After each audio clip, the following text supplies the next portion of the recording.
2, hello. Check.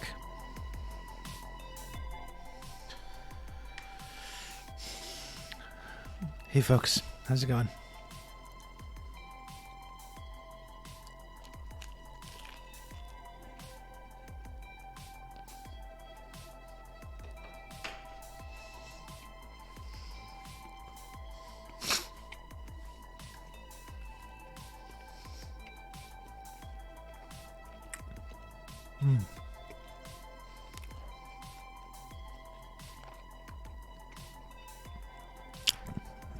You know, I went to I got some groceries today.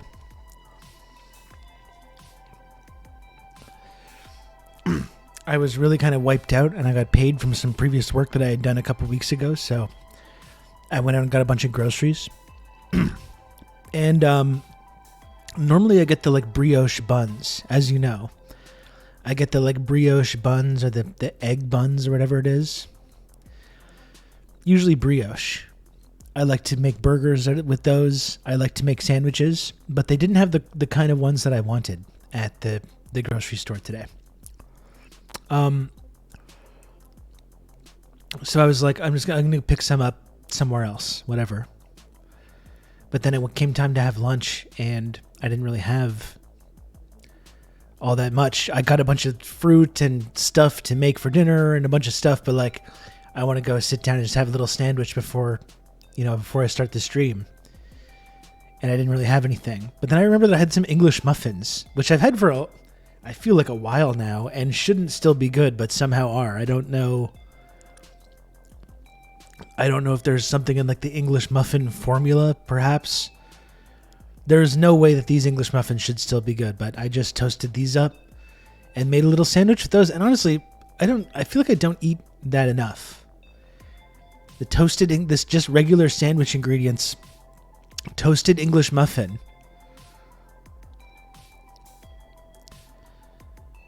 It's really good. It's really good. I made one and I was like, you know what? That was very good. And I kind of want to make another.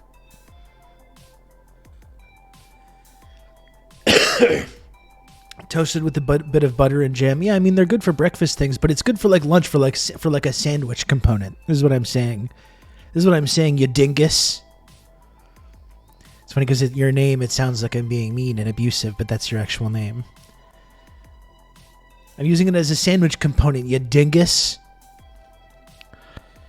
Yeah, breakfast sandwiches, they're good. I guess an egg would have been good to add on that. Excuse-moi, but this is Quebec. You need to get those muffins en français. Un muffin français. Un muffin maudit anglais. You could call it that too. On aime ça au Québec. Les maudits anglais, calice. Les maudits anglais.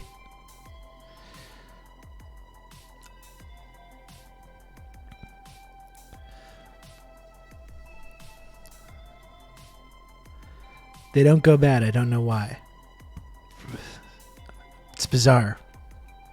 But anyway, it's nice. Actually, muffin in French is mouflette. Well, that's what I'm doing franglais.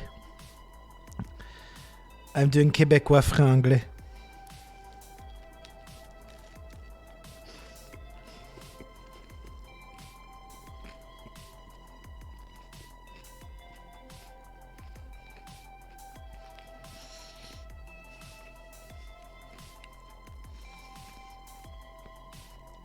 That's very good.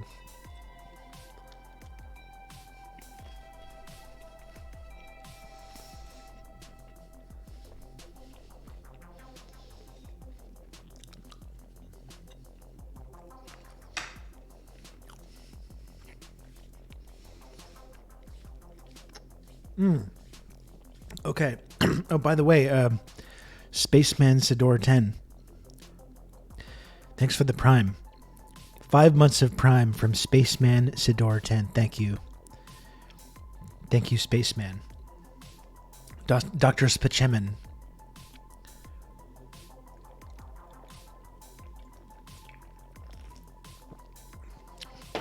Okay, that hit the spot. That was nice. That was nice. I don't think I'm going to stick around too long today. I think I was just kind of coming in to say hi. I think I just wanted to say hi, check in. There's some stuff. There's been stuff I'm putting off. I did the groceries today. I got to do some cleaning as well. I'm doing parenting the next couple nights. And already bored with chat. That's right. You bore me. Show up late and leave early. That's the Rob Rousseau guarantee. Well, I do plan on getting back on track tomorrow. But I also didn't just want to just not, people. I know people rely on me. People rely on me to come in here and entertain them, to entertain and inform and delight them. And I happen to take that seriously. So I didn't want to just leave. Didn't want to just not show up to work today. I just thought I would show up late and leave early and do a half-assed job. These are two totally different things.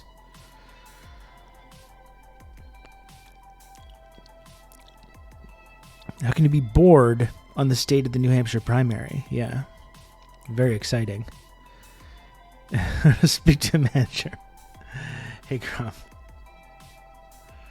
It is what a CEO would do. And I'm the CEO of news, okay? And sometimes I need to take a little break.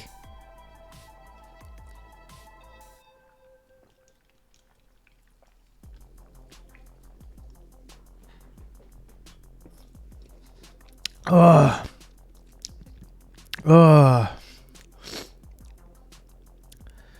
I wasn't really planning on just finishing that whole can when I took the sip, but once it hits the lips and the back of the throat, it's so good. Yeah, you heard me.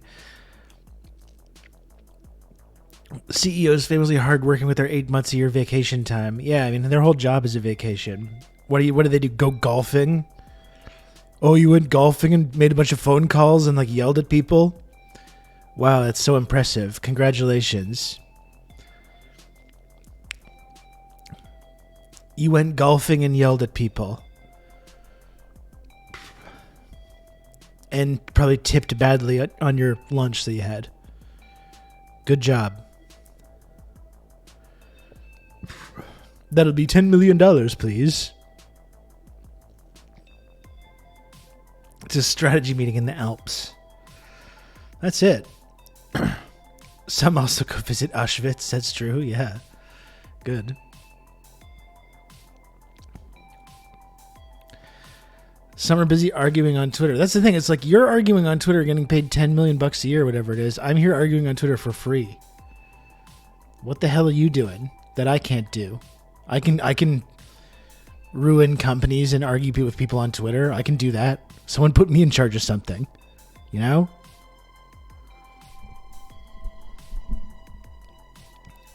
I can do that shit. Can you steal emeralds? I mean, maybe. Maybe I could. I would never... I'm not very mobile. That would probably be tricky.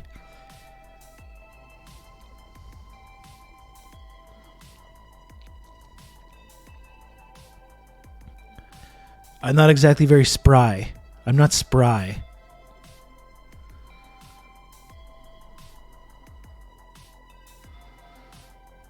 Oh, you had an important meeting at the nicest restaurant in town and an unlimited spending limit that you charged to the company anyway. Yeah. Sorry, let me fucking get an award going. Let me get someone an award for this. I'm short on walking around emeralds. That's right. Yeah. All my emeralds and stuff are in safety deposit boxes. The petty cash emeralds. The petty emeralds.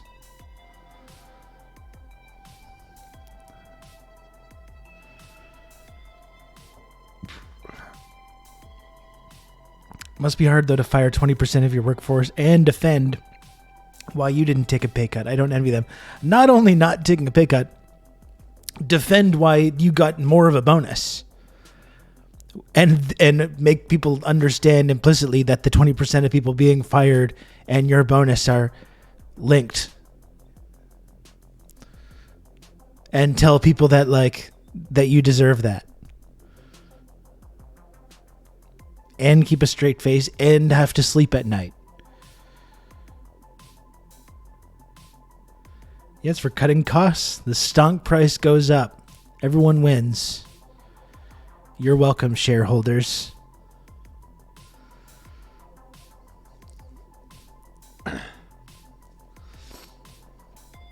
Easy.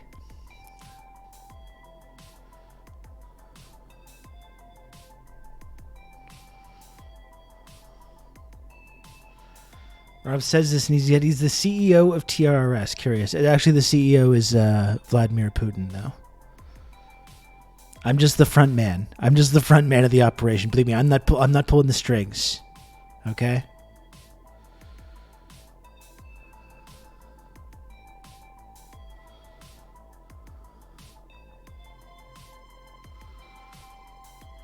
A few years ago, Bombardier got a $1 billion bailout from the government, and executives paid themselves a bonus for improving cash flow. Man. Greatest economic system in the world. Most efficient economic system in the world. Rob's getting paid in rubles. Surprised the grocery store even accepted rubles. Just show up there with a briefcase full of rubles.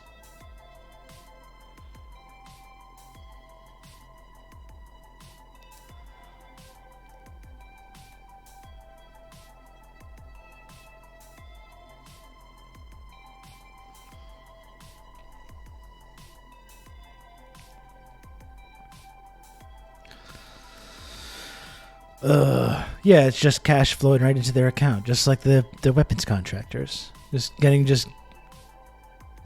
millions of dollars just directly from the government, or the United States government. All the while being against like welfare. Can you believe all these unemployed people, unemployed bums getting welfare? Unbelievable. As you're just literally being paid millions of dollars a year directly from the United States government.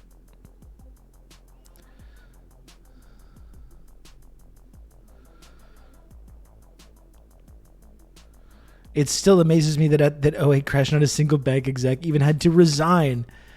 Not went to jail. Not had consequences. Not got investigated. You know? Didn't even have to resign. Do you know how, it's amazing to think of how popular it would have been if Barack Obama had become president of the United States and had all these top CEOs like frog marched out into the street and put in squad cars and had big public trials for all of them. Do you know how popular he would be? The most popular president in American history by far.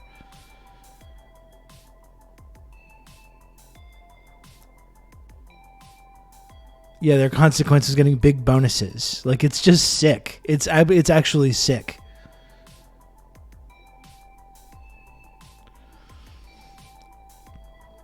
Could you imagine if she was president instead and got public executions?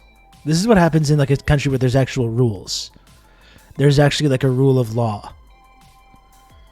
And when you steal from people, when you're corrupt, when you're just inept and you fuck up so badly that it destroys millions of people's lives, you're done. You're gone.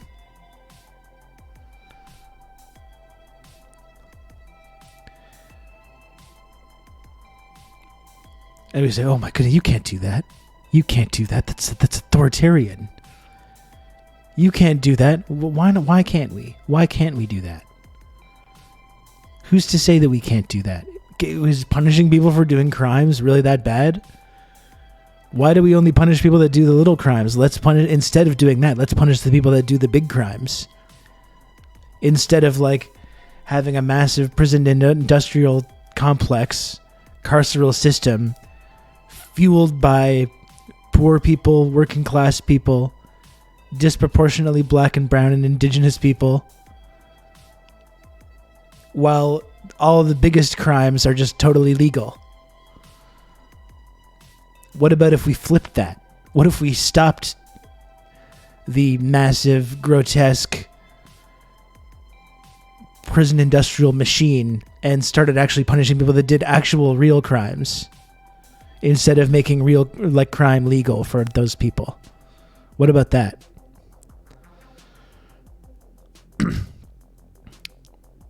Will the bankers still have their newspapers?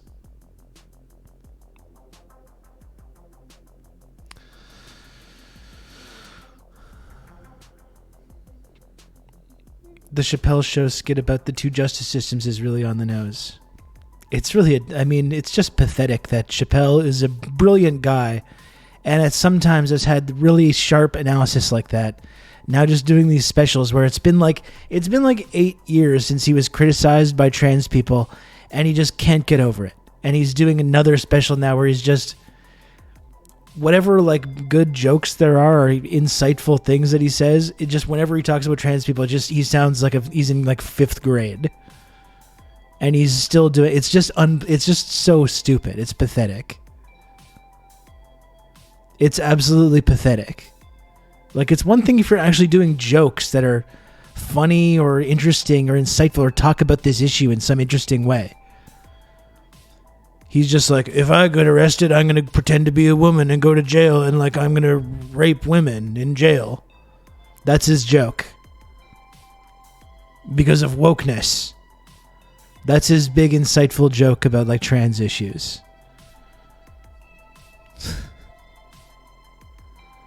That's literally it. Like I said, like it's like that. It barely even qualifies as a joke. It's like Daily Wire. It's like jokes that are on like the cutting room floor of like Daily Wire monologues.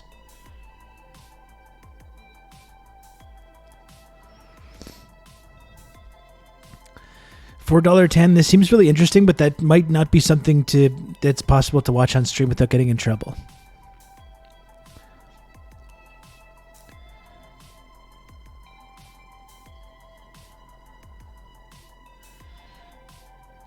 I did see there's something about I think like 21 IDF people got because they were like mining a building. They were like mining a building so they could blow it up so Palestinians wouldn't have a home anymore. And then a missile got launched where they were inside and all their mines blew up. Damn, what a terrible tragedy.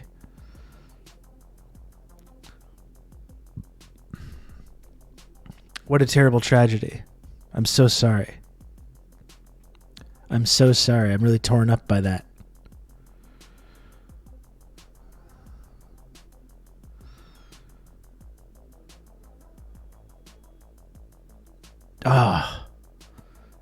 Darn.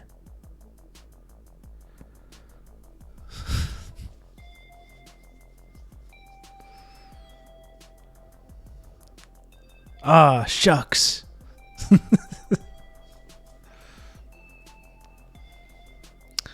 You know?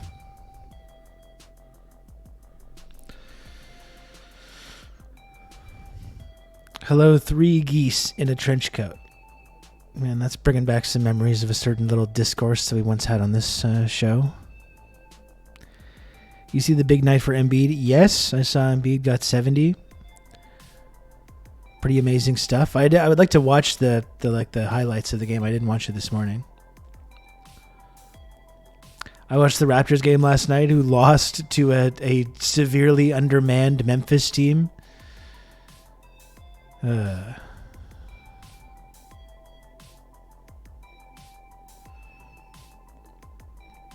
I need to search if you can ethically own a pet toucan.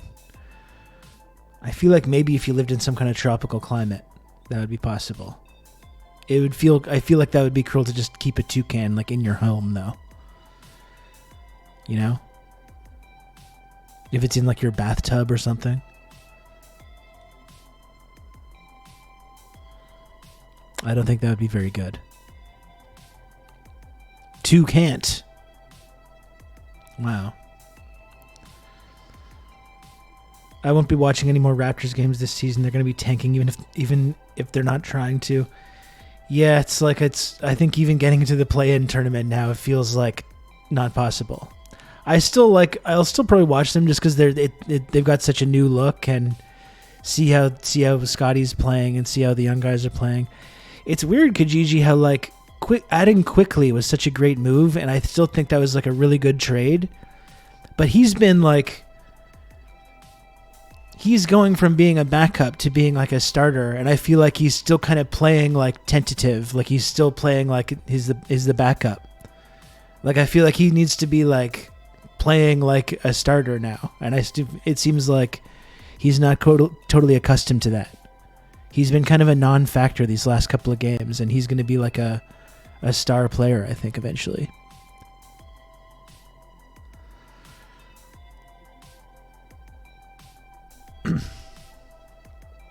Yeah, I'll probably keep watching though, just to see Scotty play. Yeah, he needs to be shooting way more. Especially more threes. He needs to be shooting like a lot of threes. He's just been disappearing for a bunch of large stretches. A bunch of Iran expats in Sweden stormed Iran's embassy here. Iran expats are fucking nuts. Yeah, they really are. They're some of the most unhinged diaspora. They'll really come after you online too if you're seen to be like pro-Iran or whatever. There's some absolute lunatic Shah fanboys, yeah.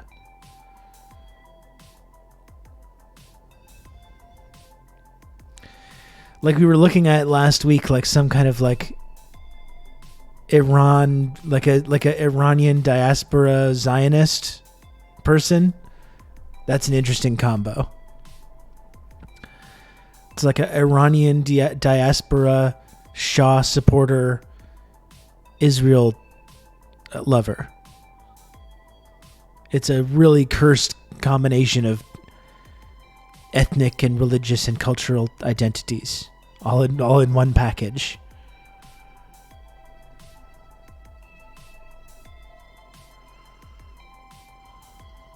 That is a doozy. It is. Hey Raven, how's it going?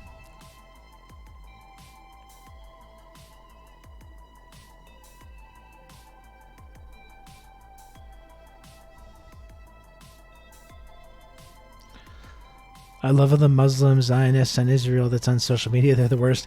How many of those people are actually real, though, too? That's a question I think we need to ask ourselves sometimes.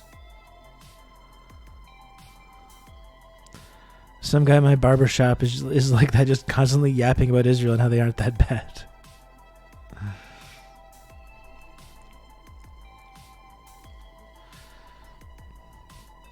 You have like a big vein popping in your head, trying not to respond. It's like when someone's talking about that, they have a sharp scissors like directly next to your jugular vein, you know?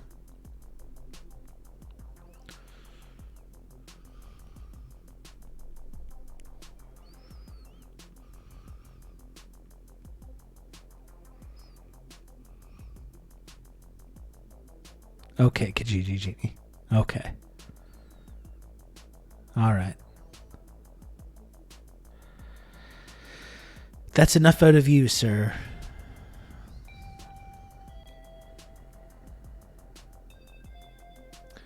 What do I need to watch about IDF sperm extractors? It's a great question.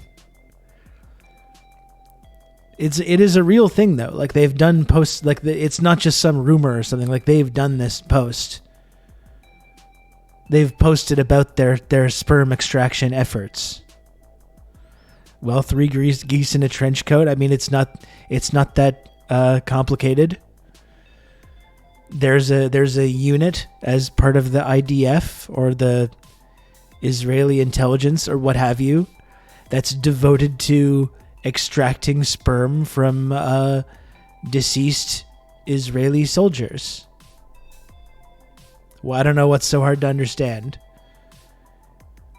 It's really quite simple. They're jacking off the corpses to retrieve their sperm posthumously.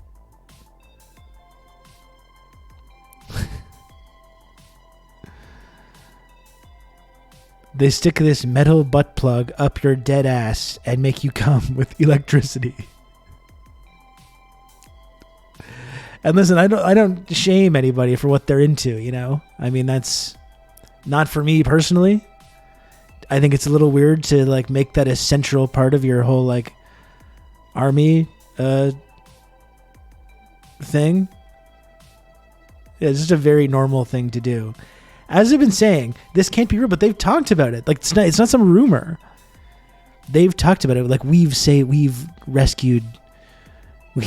extracted sperm from all these different corpses, so now their families can live on. I'm feeling a little judgmental about that. No, that's true. Every sperm is sacred. Every sperm is good. Well, this is the Mondo Michel. I mean, this is the question. This is the question. Why don't they just jack off before deploying? I think that's a great question. If it's that important, you know?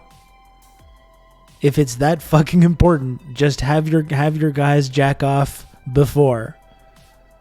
You know? That's what I don't get. That seems to be like way easier, way less complex. There's just less drama. You know?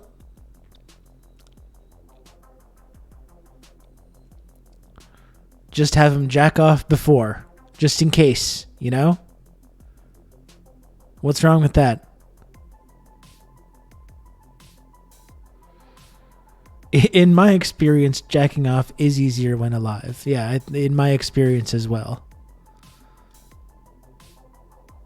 I must admit.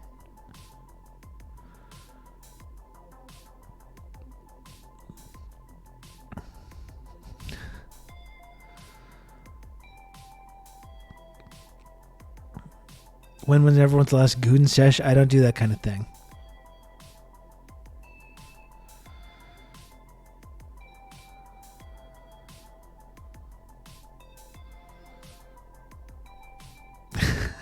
I'm sorry. I'm sorry for erasing the women as well that are also getting jacked off. Okay? I don't want to erase that. Yeah. He's gooning right now. That's not true. That is not true. That's not accurate.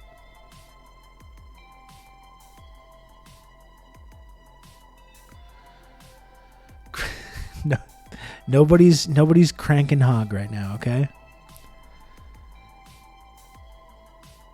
I'll tell you that much. I'll tell you that for free.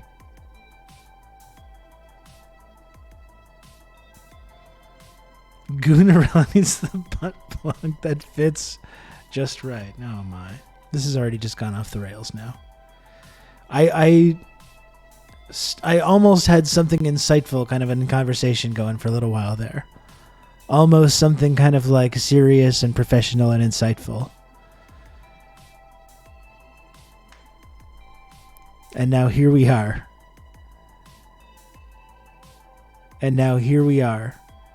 Talking about whacking off.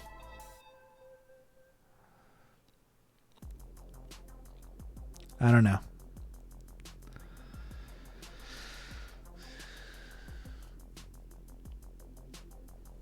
You were talking about milking corpses. I mean, that is true. And again, this is not some like rumor or some conspiracy.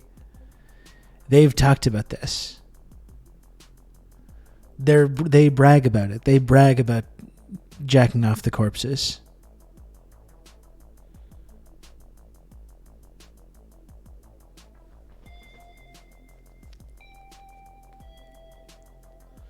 I was talking about an insightful James Rewald video. See what you've done? Dakadoon? You see what you've done?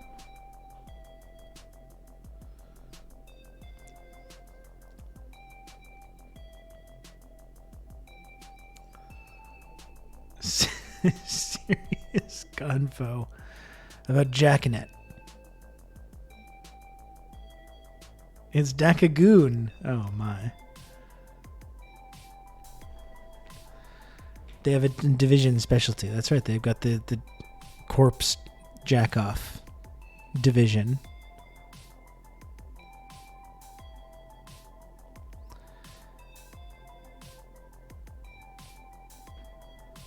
Oh yeah, Rewald. Okay, he's the guy that does those TikToks.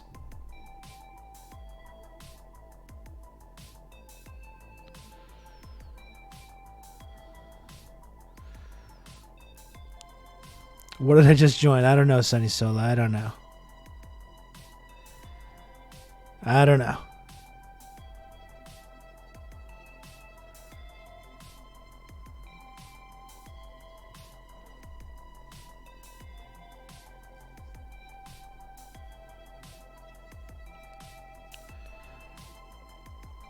Do you like the movie Goon with Sean William Scott? Yeah, it was written and directed by a friend of mine, Jay Baruchel. I don't know if he counts as being a friend. We have hung out a couple times. I've spoken to him a number of times. He's been on my podcast. I think we count as being friends. That counts.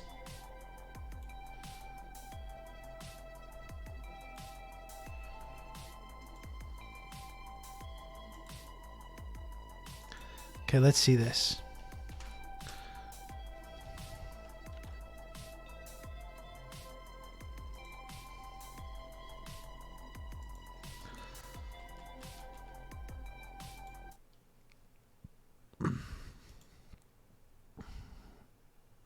Let's see this here.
Why y'all sleeping on Knowledge Beach? Wow.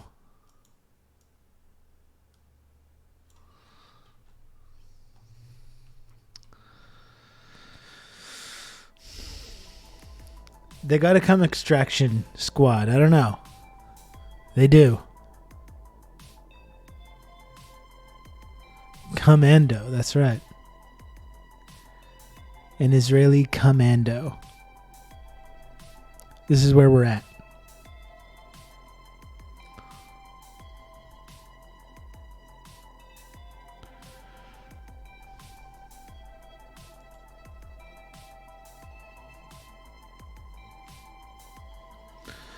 It's really something else. I thought they had no jobs, I would like in the army. Oh, cool. Andre just sent me the audio from the live show.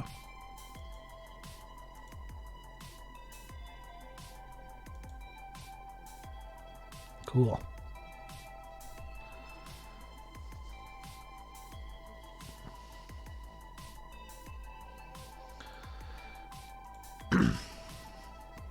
What else do we have? I mean, there's all kinds of like real conversations I want to have. There's this whole, I saw Brianna Wu again, was like, now she's just fully just angling to, you know, be part of the Democratic liberal establishment now. You know, we talked about her the other day when she was going off on this big thing about, okay, well, the thing she's talking about now is like how the Biden administration is you know, just frantically working behind the scenes. Really, Biden is playing like 5D chess on behalf of Palestinians, and all these activists like can't even see it. She was the one talking about last week, you know, we got to purge all these crazies. We got to purge these crazies, these anti-imperialists, people that like support Hamas and support Yemen. We got to purge all these crazies, and then we can give our social democracy. We can pass our healthcare legislation. We can get our social democracy as long as we just get rid of these crazies in our movement that are talking about genocide and Gaza and all this stuff. Or, criticizing NATO or supporting Yemeni pirates or saying that China's good. You purge us from where exactly? We're not part of the same movement, Brianna. So that was what she was saying last week, and now she's like, Biden is just doing so much. Biden is like the most pro-Palestinian president behind the scenes. Biden is just working tirelessly on behalf of Palestinians right now, and these activists just don't see it. It's like, man, it's so silly, There's a whole article about it today. I think it was in the Washington Post or something like that, about all this work that Biden's been doing behind the scenes. And it's just pathetic. This idea that, Biden had to fully support this, though. He had to fully support it and give Israel everything that they want and say that there were no red lines and go and hug Netanyahu immediately after they they bombed a hospital parking lot and killed hundreds of people. He's working so hard and behind the scenes, even the staffers don't see it. Exactly. These ignorant staffers, they're not aware of what's really going on. He had to unequivocally fully support Israel. And then behind the scenes, he's been yelling at Netanyahu and he's been doing all kinds of stuff. He's promoting a Palestinian state,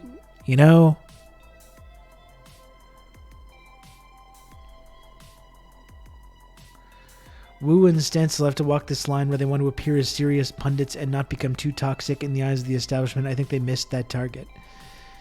Yeah, they're both very pathetic people.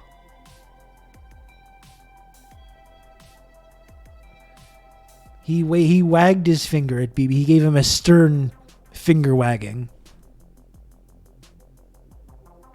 while the weapons were on their way. While the weapons and bombs were on their way, he gave a stern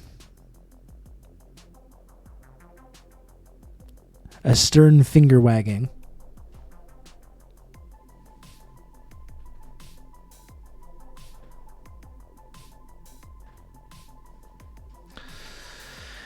It's eating dinner with fascists that also makes you a fascist. Allying arming with that and arming them is just fine. That's right. Yeah.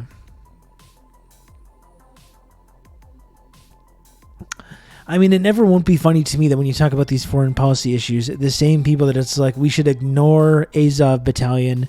We should ignore that every single image that comes out of Ukraine from these people that we've been sending billions of dollars worth of weapons to, and every single picture that comes back, they got Stalingrads or SS symbols or swastikas, or they're sig-heiling, or they're supporting Stepan Bandera or the UPA or whatever fucking fascist Ukrainian nationalistic element you want to name. And they not only do they downplay that, but they're like, well, yeah, there's some of those people and they're on our side right now. They're defending their country. We got to support them. We'll worry about that later, okay? After Putin's defeated, we'll worry about that later. But when you're like, I don't condemn Hamas, they're like, you should be fired from your job. You should be fired from your job for saying that. Or when you're like, I think it's possible that Israel killed a lot of its own citizens on October 7th. They're like, conspiracy theorists. Get this person fired. Get this person deplatformed immediately.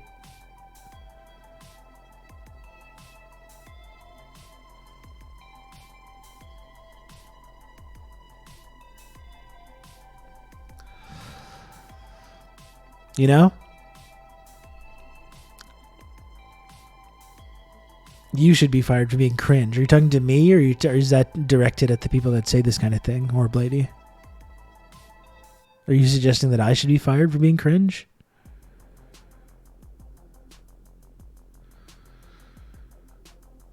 Are we conspiring with Israel? Because I'm pretty sure it was Israel that told us they killed their own people. It's actually something I kind of forgot to bring up during the live show on the weekend, and I kind of wish that I did. Talk about our media. Chad, we can fire Rob with our money. Please, folks, do not send me any money, please. I'm in the middle of talking about something, and it'd be very frustrating if anyone were to do that.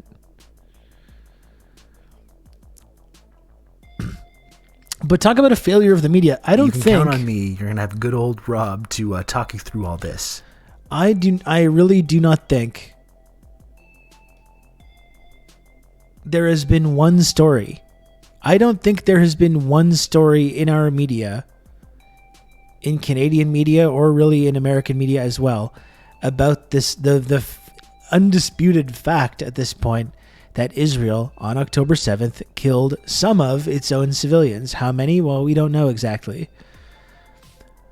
But some of their own civilians were killed by these tank crews firing on kibbutzes and Apache helicopters firing on vehicles escaping from this music festival. There's been no reporting on this in our media. And in fact, if you talk about this, you get labeled as a conspiracy theorist. And the reason we know that stuff happened was because it's been reported in Israeli media. It is insane. Like, Israeli media has reported on this extensively. And if you talk about that in Canada or the United States, they're like, why are you an anti-Semitic conspiracy theorist for even suggesting that? Did you see the article in the Washington Post that talks about electronic intifada and the October 7 truther movement? Diego, thank you for the gifted sub 1 minute ago. Thank you, Diego. Did folks see that? And it's really fascinating, actually, the way that they take certain things about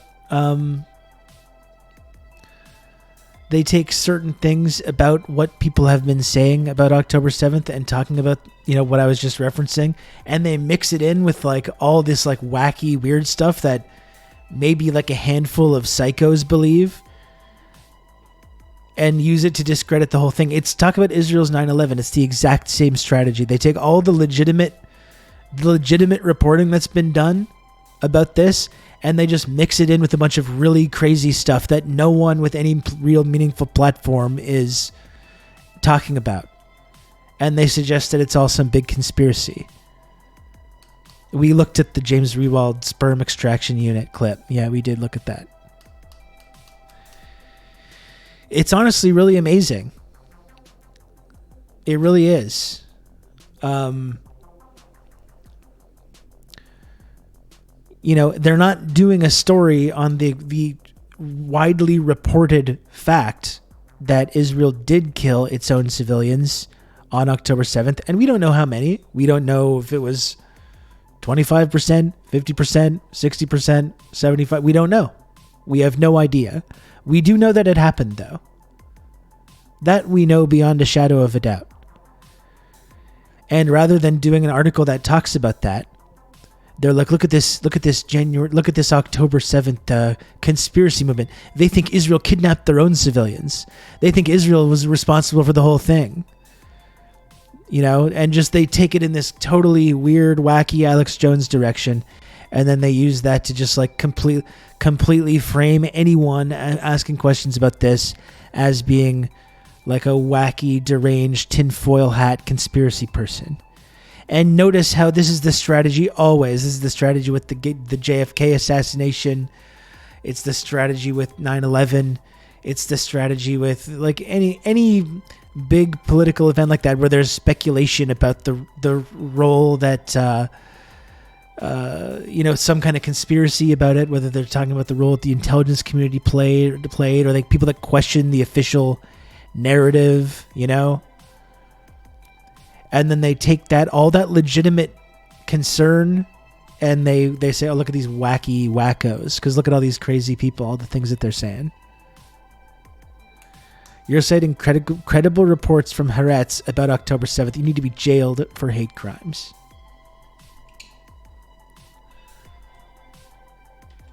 You've just become an elite member of the Friendship Triangle. Oh, goodness. Burgles.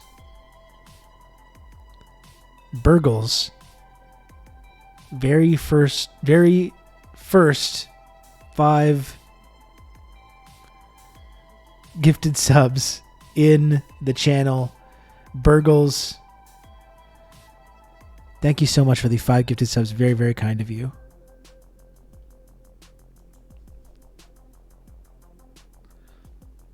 First gift and it's a $5. That's what I'm talking about.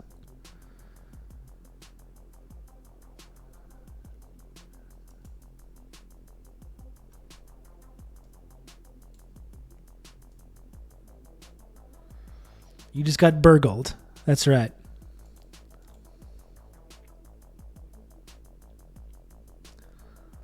I'm gonna burgles D's nuts. Oh my. Oh my goodness.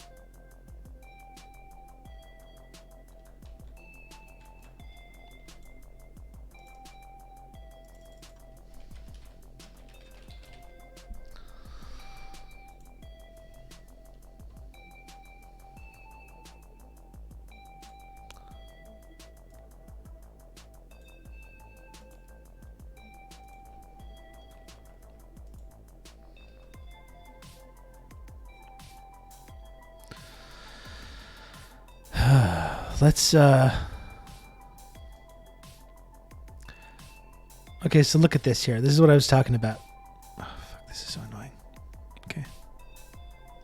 You can count on me. You're gonna have good old Rob to talk you through all this. Burgles, thank you for another gifted sub. Very kind of you, Burgles. Thank you.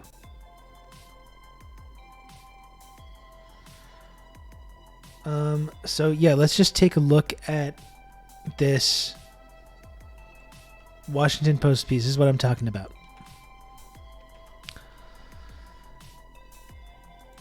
Here's the piece. Growing October 7th truther groups say Hamas massacre was a false flag. In city council meetings, protests, and online, a growing movement with ties to Holocaust denial is effacing history in real time. And so I think there's a big PSYOP going on right now, honestly. I think there's a big PSYOP going on right now. And there's two elements of this. One is including people that are asking basic questions about what happened on October 7th, much of which is based on reporting in Israeli media, and pushing them into this group of unhinged, deranged conspiracy theorists. That's one. Number two is these new groups popping up, like this, like Stop Anti-Semit or Stop Zionist Hate, and or whatever else. Jackson Hinkle is kind of a part of this, who have like all of a sudden come out of nowhere to become these big pro-Palestine accounts. You see that like Stop Anti-Semitism account, or no, what the fuck is it? It's excuse me. Yeah, I think it's Stop Zionist Hate, coming out of nowhere with a gold check mark on Twitter, which costs thousands of dollars. And not only, and doing many posts which are critical of Israel and contain factual information and like talking about bad things that Zionists do, and then that mixing that in with actual like anti-Jewish racism, Holocaust denial. So two things are going on. Okay? You have small groups of wacky conspiracy theorists that are being used to discredit anybody asking questions about October 7th. And these big accounts have come out of nowhere to share pro-Palestine content, but are also mixing that in with genuine, like actual anti-Semitism and Holocaust denialism. These are two things that are going, and I think it is a PSYOP that's being done very intentionally to discredit the pro-Palestine movement, to link the pro-Palestine movement to deranged conspiracy theorists and anti-Semites. Because I do not believe there is a problem with anti-Semitism in the pro-Palestine movement. Like I've been talking about. It's not anti-Semitic to say free Palestine. It's not anti-Semitic to say from the river to the sea. It's not anti-Semitic to call Israel an apartheid state. It's not anti-Semitic to say that Israel's committing genocide, or to have any kind of criticisms of the way that anti-Semitism is used to shut down legitimate speech and debate. But denying the Holocaust is anti-Semitic. Unquestionably, as we all know.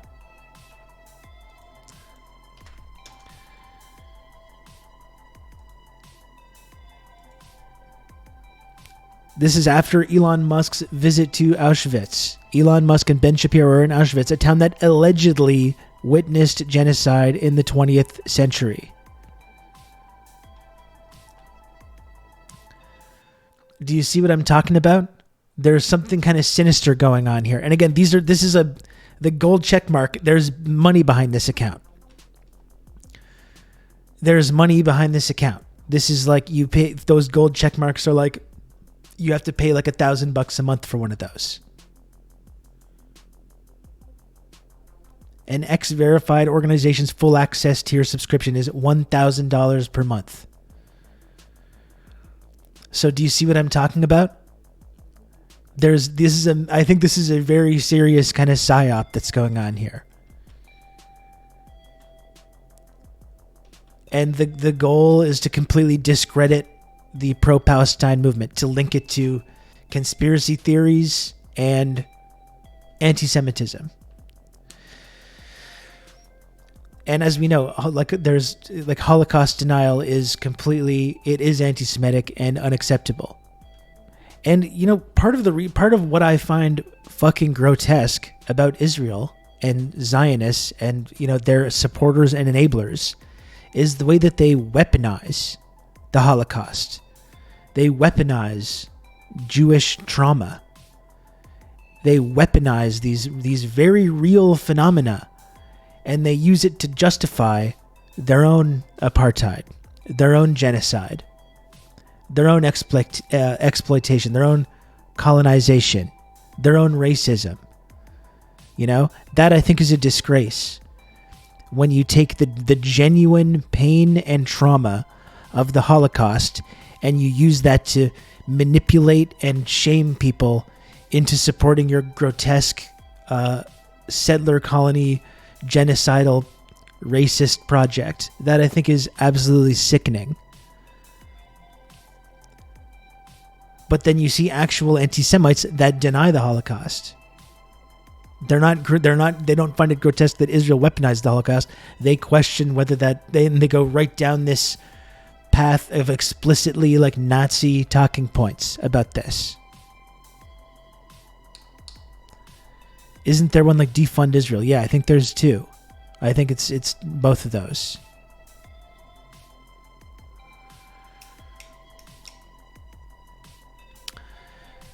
But I genuinely think this is like kind of a PSYOP that's going on right now.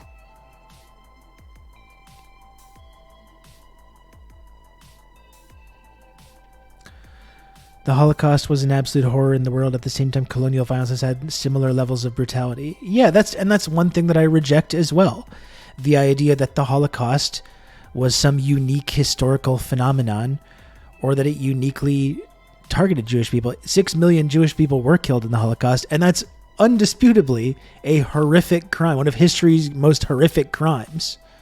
But if you're just talking about numbers of people, there have been similar genocides targeting other people, including by Germany in Africa, or you talk about the Belgians in Africa, or British colonialism, the legacy of that, or the fact that other ethnic groups and people of political persuasions, communists and socialists and trade unionists, Roma people and other folks were also victims of the Holocaust. I think that's one thing that Zionism has done, is making this like specific thing that happened one time in history to this only group of people, and that's the only people that it ever happened to. That I disagree with, but that's not denying, nor would anyone ever actually deny that these events did take place. We know that they did, obviously.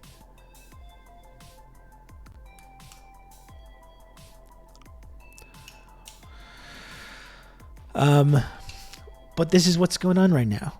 There is this effort to try to divide and destroy this movement, the pro-Palestine movement, which is a global mass movement at this point. And there's an effort to do anything to delegitimize that. To delegitimize and destroy that, and to link it with these conspiracy theorists and link it with anti-Semites and Holocaust deniers. And you see it right here in this headline. In city council meetings, protests, and online, a growing movement with ties to Holocaust denial is effacing history in real time. Is Jackson Hinkle involved with the Stop Zionist Hate account? Whether he's involved or not, he's part of this, whatever is going on. He's a big one of the pieces of it. Whether he's behind this account or not, he's part of this whatever sinister project is underway right now.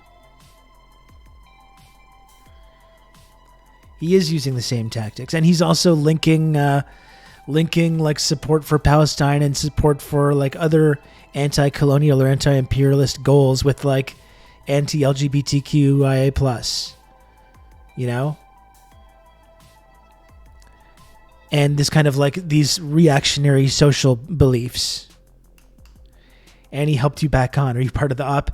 If I was part of the op, I'd be like, thank you, Jackson. And I did kind of say that on that day as a joke, but the very fact that I'm talking about this, Max, should indicate that I'm not. Although, you know, maybe that's part, not to get too like tinfoil hatty here, but like maybe that is a way to link the work that I and others have been doing with that kind of movement, you know?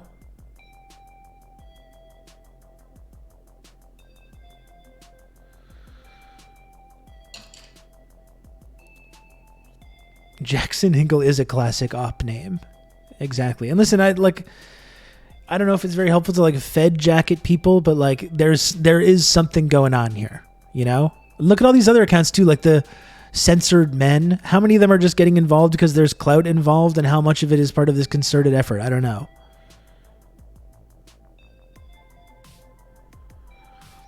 He's sitting in on Twitter Spaces linking Israeli propaganda with anti-BLM. George Floyd died of a fentanyl overdose. Pablum. It's 100% just to line his pockets while shitcoding the movement. What it is, Husker, is COINTELPRO, right? COINTELPRO never went away. And I think that's what we're talking about here. I think what we're talking about is modern COINTELPRO.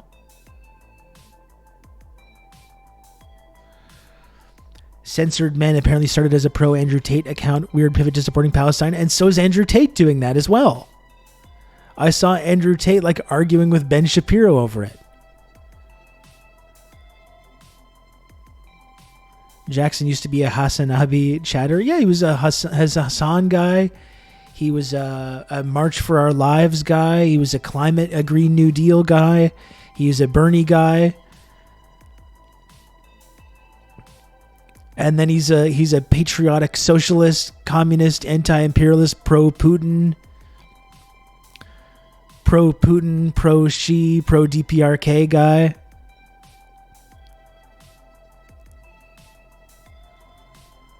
And now he's a pro-Palestine guy. He's been a lot of guys. He's an opportunist at best, but I think the way he came out of nowhere to just show up and have this big platform, I don't think is a coincidence. I don't think it's a coincidence. It does make you say, huh. It really does make you say, huh. Yeah, and he was also a pro-Netanyahu guy. Plus surfing with what's-her-name, with fucking Tulsi Gabbard, who is like a PSYOP person, and who has been doing her own PSYOP, I think, since 2016. Infiltrating the Bernie movement and the progressive movement to fuck around with that. Again, it's COINTELPRO. And I think, you know, when you speculate on this kind of thing, are people directly involved? Are they being paid? Are they feds? Are they assets? Are they just like useful to this? Are they being manipulated somehow behind the scenes and they're not being paid and they're not even aware that they're assets? That's when you can begin to go crazy trying to speculate on it. But overall, I do think we need to recognize that PSYOP for what it is.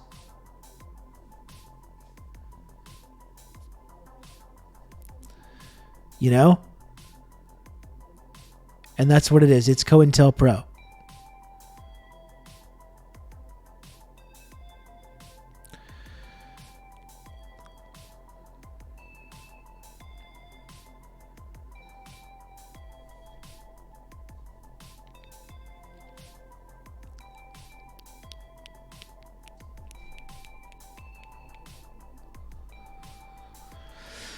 Like the lines blur so much, it makes it so much less clear that even the people like running it probably realize it's actually the same thing. Yeah. Yeah. So I don't know, but we gotta watch out for this though. I think it's important to talk about so we can be aware that that's happening. Hi Rob. Speaking of navigating this, I've been wanting to join a Canadian socialist org and was wondering if you had any advice on the CPC, ML, fight back, or none at all. Really would appreciate it. Hope you're having a nice day. Well, it's hard. I think I've talked about my issues with the CPC, which is I thought the CPC was pretty cool and was kind of a peripheral supporter of theirs for a while. They really mishandled an internal situation where one of their organizers, who was a colleague of mine, a friend of mine, got accused of pretty horrible behavior, and they doubled down to protect him and purged a lot of people. Handled it very badly. CPC ML, they're Hojaists. I don't know anything about CPC ML. They're like Hojaists. You can count on me. They somehow run in like every election. Talk you through all they this. run candidates all across the country. No one knows who they are or where these people come from. It's actually really bizarre. And fight back is a Trotskyist thing.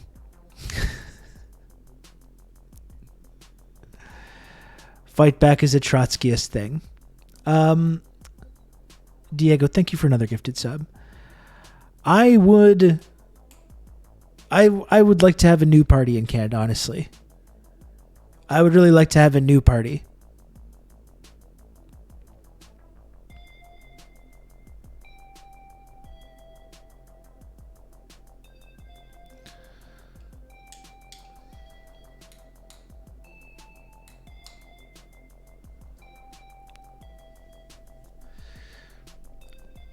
Yeah, I mean, I like PSL. We watch a lot of their peripheral content on Breakthrough News. I think that would be cool.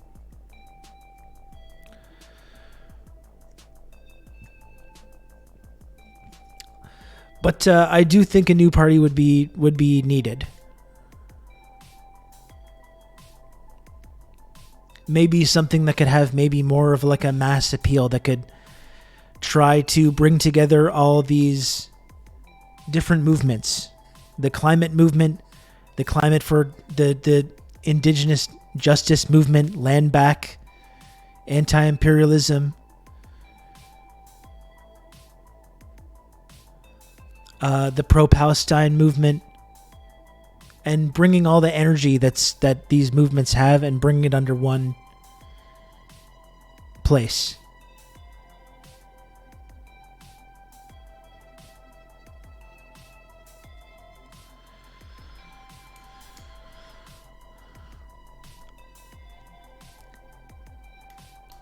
Just so you should be disillusioned with the NDP. I mean, I agree with that. Shame about the CPC with all their history. And listen, like, I know they have their supporters and they have people even in the chat that support that. So, like, look into it for yourself. I mean, you can look into it and you see there's people in your community that are doing stuff and it seems cool. Then, by all means, don't let me stop you. Don't let me stop you. But this has just been as someone that's like a journalist and a Marxist, and I pay attention to this stuff, this is just kind of my impression.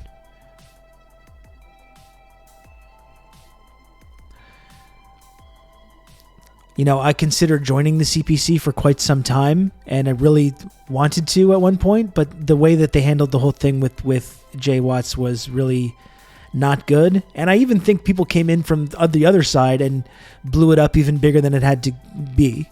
I think there were people that kind of like, if you want me to get a little bit spicy about that, I do think there were some folks that blew that up even more, but I don't think anyone really handled that very well internally either. Hey Lucid, how's it going? I'll make a new Canadian org, the Lucid Fox Party. I'm going to carry the banner of the Lucid Fox Party. The Central Committee fucked that whole situation up. That's on them. I mean, I think that's the inescapable conclusion from me, from the outside.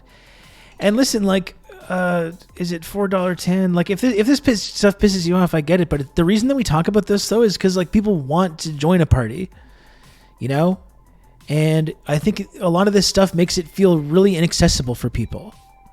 Like, if they feel like they align with the goals and the values of the CPC, but feel like there's this completely, like, entrenched Central Committee that will never give up power and never change any of their strategies. They're also, in my opinion, not really great about the colonialist question, the settler colony question, and certain other things like that, in addition to the issues that they had there. So that's why we talk about it, is because people are looking for somewhere that they can go, you know? People are really looking for, people want to be part of an organization. They want to be part of a party. And that kind of shit makes it really difficult for people. I would rather not talk about that and talk about all the good possibilities of this kind of organizing. I think that's what I would prefer to do. That's what I would prefer personally.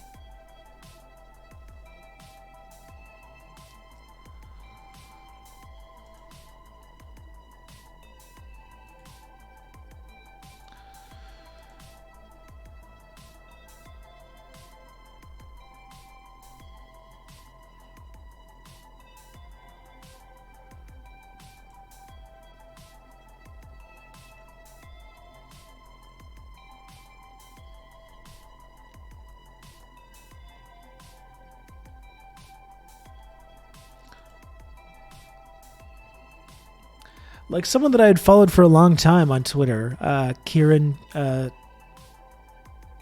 Opal. Someone that I followed years ago that I had learned a lot from, that was in the CPC, that I respected a lot. Like, she got purged in that whole thing.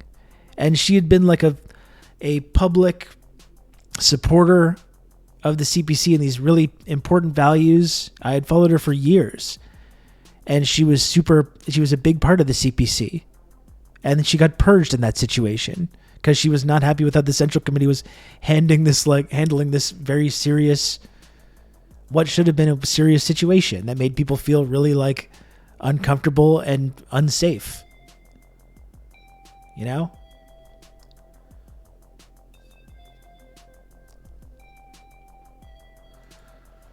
What if we created an international vanguard that to go from country fighting for communism? It's so crazy, it just might work.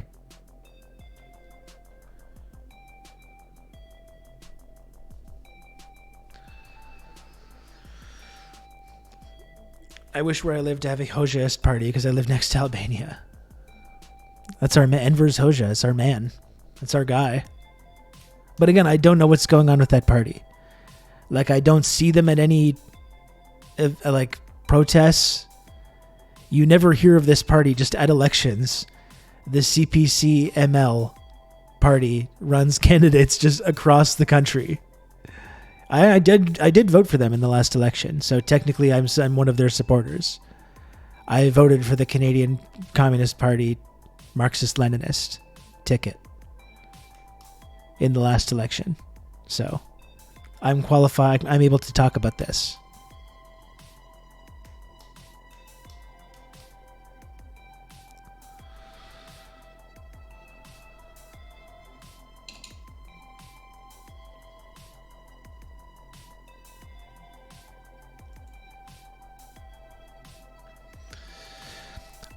So I don't know. I would like to have a new party. I would like to have a new party in Canada.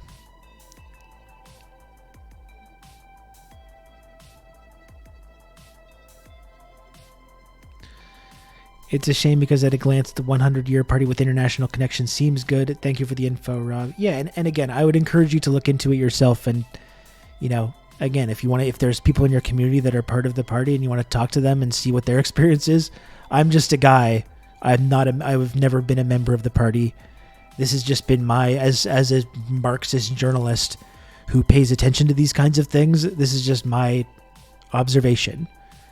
That's not to say that there's not people in the party that are still quality people that are doing good things.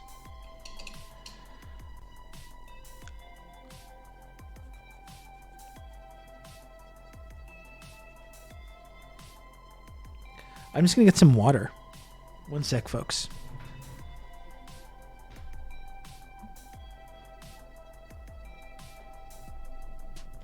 Oh, sorry, I had to crack my knee there.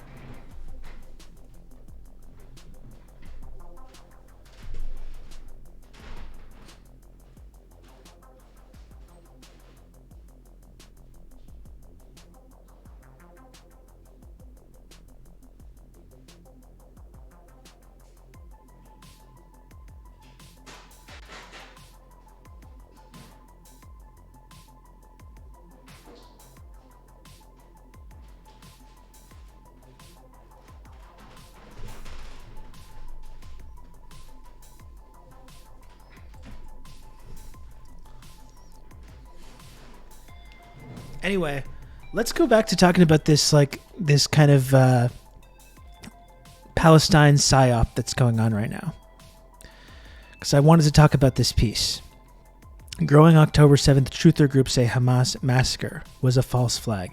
And again, there's a huge difference between asking questions about what role the Israeli military played in October 7th. In the civilian casualties there, both in those kibbutzes, which were blown up by artillery shells. You can see the footage of it. Like, you can see the footage of these homes. These were not blown up by pipe bombs or people that missile that some guy made in his garage who flew in on a paraglider. You know, or these cars that were blown up by Apache helicopters escaping from this music festival. How are we feeling about this, though?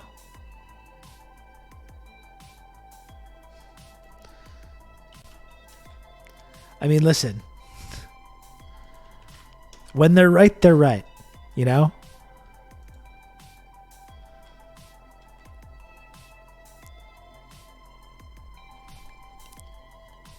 They did kind of get our asses there. What can we say?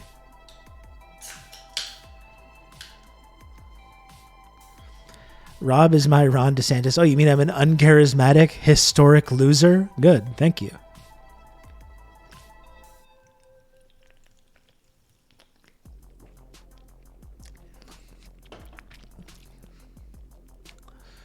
Looks mutually beneficial to me.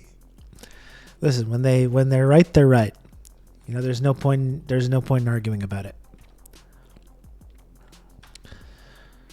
So let's look at this piece. I love how our political cartoons have come, but "come" is spelled like the C-U-M. Wow. A Marxist Hamasist. That's right. Yes. That's me. Nobody is claiming it was a false flag. All everyone is saying that the well-known Hannibal directive was used. And this is what I mean, Relic. That's not what this article is about. This article takes all of those legitimate questions and legitimate reporting that's been done and pushes it into this category with these which groups are making these like outrageous accusations. We don't know. It's not explained. We don't know how many people there are. That's exactly what this piece is doing. So this was Ali Abunimah on January 5th. We talked about how he had gotten a message about the fact that this piece was coming.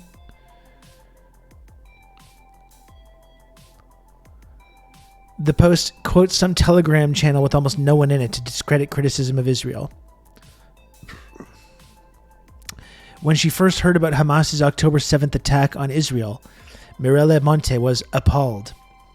The South Carolina real estate agent and self-described holistic healer detests violence and is horrified by war and human suffering. But, as Monte read more in Uncensored Truths, a Telegram group with 2,958 subscribers, active on foreign policy and the supposed perils of vaccination, her shock turned to anger. According to the forum, the news reports were wrong. Secretly, Israel was behind the massacre. Monte now argues the October 7th attack was a, quote, false flag staged by the Israelis, likely with the help of the Americans to justify genocide in Gaza. Pure evil, she said. Israel's like a mad dog off a leash.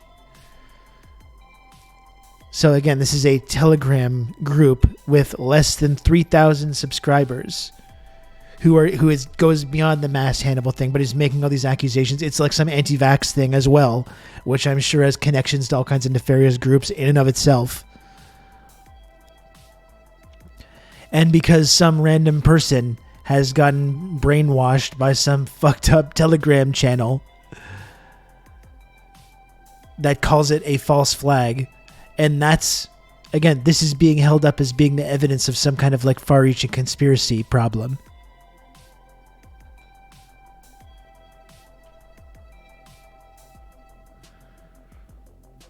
Then they cite a bunch of and this is a thread from Bryce Green from Fair Media Watch. They then cite a bunch of theories I've never heard before. Like how on earth is alleged that the hostages were kidnapped by Israel. But October 7th denial is spreading. A small but growing group denies the basic facts of the attacks, pushing a spectrum of falsehoods and misleading narratives that minimize the violence or dispute its origins. Some argue the ambush was staged by the Israeli military to justify an invasion of Gaza. Others say that some 240 hostages Hamas took into Gaza were actually kidnapped by Israel. Some contend the United States is behind the plot. Who is saying this? A small but growing group. Who is saying this? Where's one person? What's one quote? Where are you getting this information? Who is saying this? Who's asking these questions? Others say that some 240 hostages Hamas took into Gaza were actually kidnapped by Israel. Who? Who are we talking about here?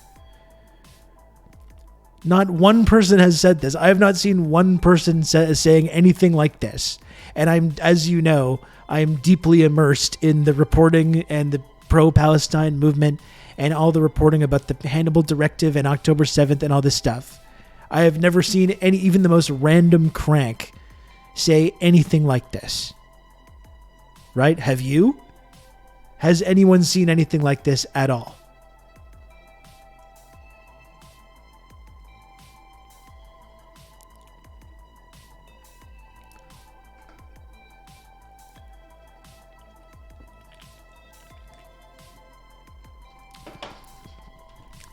No actual links to any like groups or names of people. Then they cite a woman who stated that Israel murdered their own people on October 7th, which is incontrovertibly true. They then quote someone random in the audience to discredit her by association. It's bleeding into the real world. Demonstrators have shouted the claim at anti-Israel protests and have used it to justify removing posters of hostages in cities like London and Chicago. At a November city council meeting in Oakland, California, multiple residents disputed the veracity of the attack. Quote,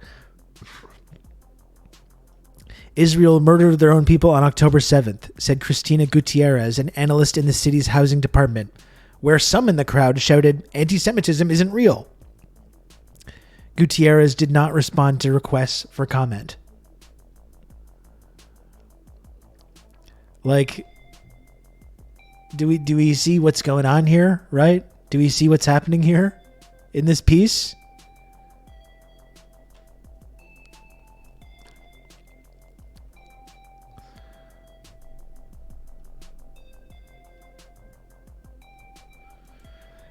And here's the stuff about, it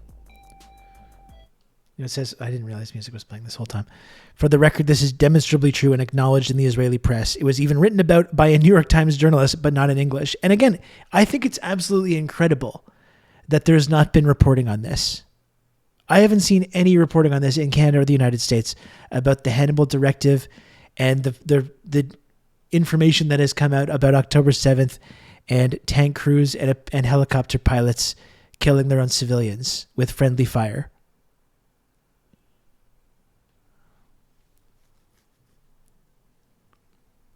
I haven't seen one piece about this in our media.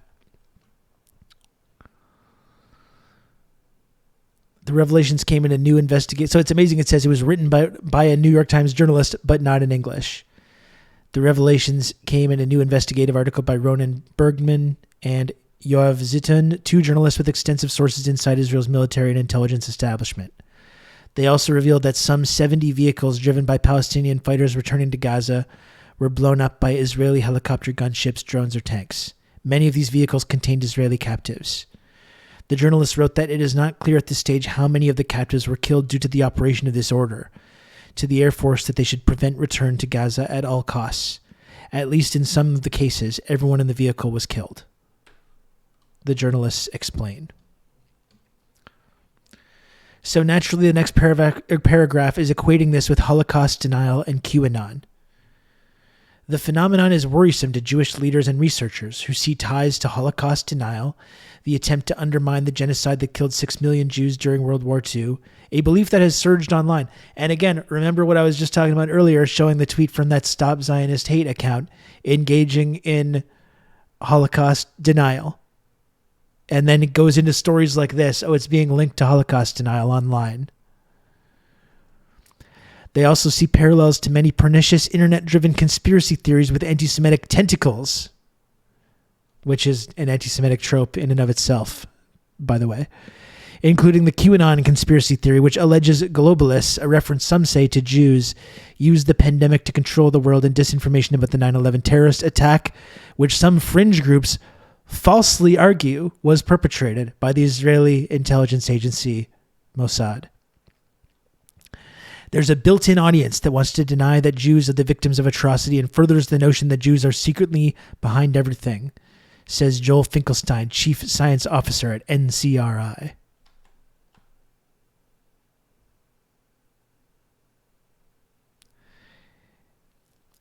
Is any of this making you say, huh? It does kind of make me say, huh, some of this stuff.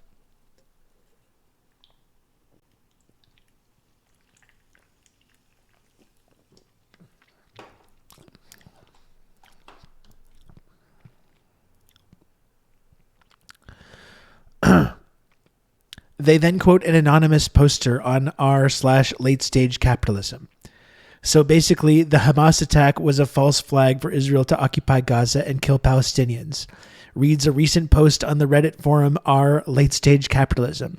Expected behavior from Nazi wannabes. Late stage capitalism is a community of left-wing activists that builds itself as a one-stop shop for evidence of our social, moral, and ideological rot. Like, I kind of feel like this person just did a Google search for October 7th false flag. And this is like all that fucking came up is a random thread on our late stage capitalism and some other random bullshit.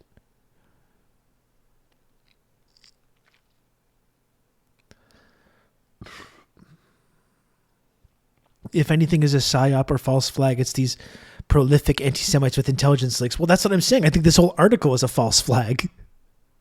That's what I mean.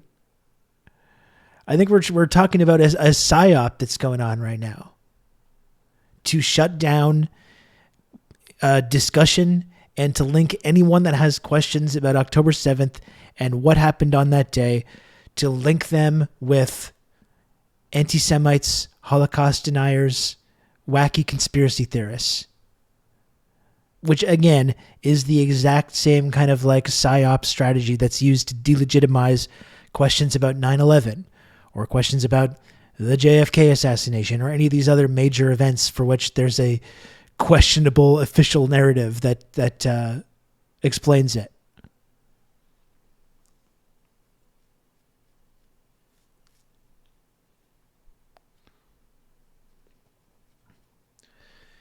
The usual muddying of the water is trying to turn the discourse to shit to benefit themselves. Like that's what's going on here.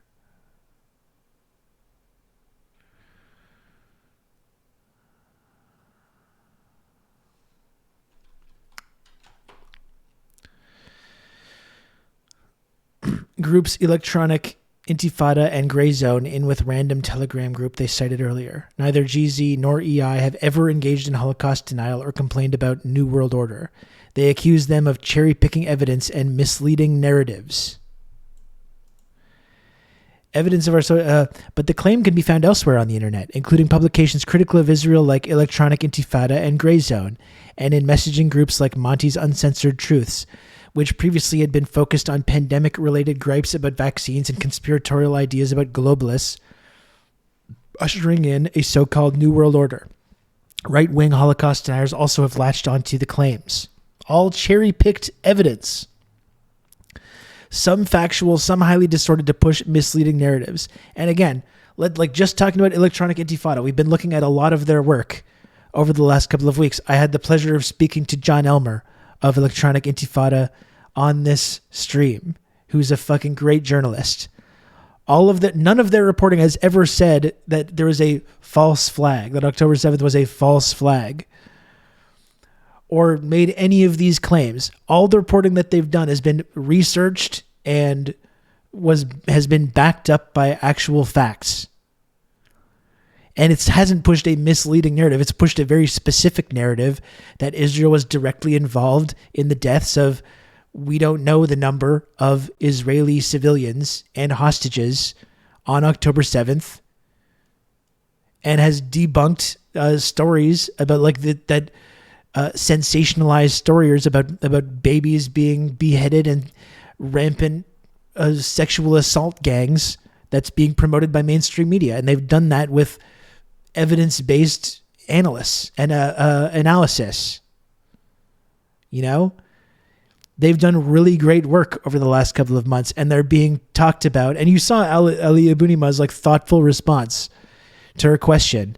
And this is what it leads to. None of his response is printed in the paper, of course, but Electronic Intifada is accused of sharing these kinds of ideas, and is lumped in with this uncensored truths, anti-vax conspiracy site.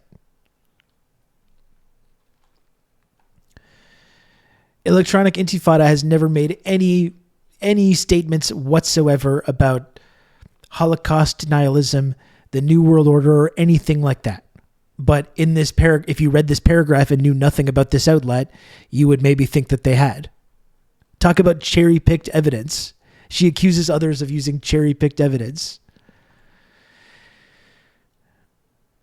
The Grey Zone is a clown show. I mean, but that is true. And listen, I've had my issues with Max Blumenthal. I've called him out personally. I've talked about it on here. Max is someone that has done really good reporting about Israel and Palestine over the years, regardless of how much I disagree with him about certain other things, or his weird crank anti-vax Jimmy Dore fucking thing that he likes to do. And the fact that he's part of the Clinton crime family. You know, the reality is he's done very good reporting over the years on Israel and Palestine.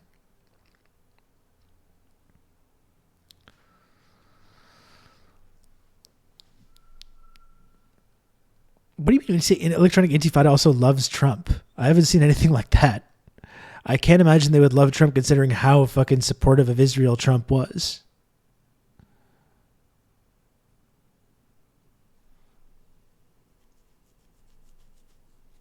Okay. Sorry, HT. That's why I was so confused by that statement. Oh, I'm surprised it wasn't. No, for sure. No, me too. You might as well frame it that way.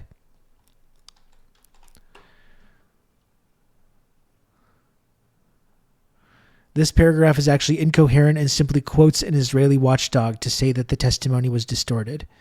Dwoskin tells readers how it was distorted. She cited the Blumenthal Haaretz article for the quote, but doesn't seem to care what's actually in the report. One Grey Zone story quotes an Israeli helicopter pilot describing difficulty distinguishing between civilians and Hamas on October 7th. But the account distorts his testimony, in which he describes in Hebrew the dilemma of facing so many terrorists. Says Achia Schatz, director of Fake Reporter, an Israeli watchdog organization dedicated to fighting disinformation and hate speech online. Oh, that sounds like a really non-biased, objective source.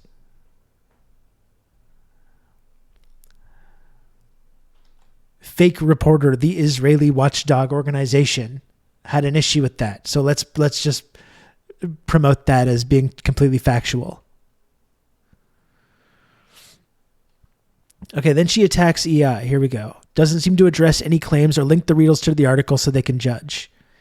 And I think the exercise when we read these kind of articles is to imagine you're a normie and you get your information from the Washington Post. What are you going to come away from this article believing? I think that's the questions we need to be asking, right? Articles like this is the very point of the Washington Post. Absolutely. The CIA-backed Washington Post.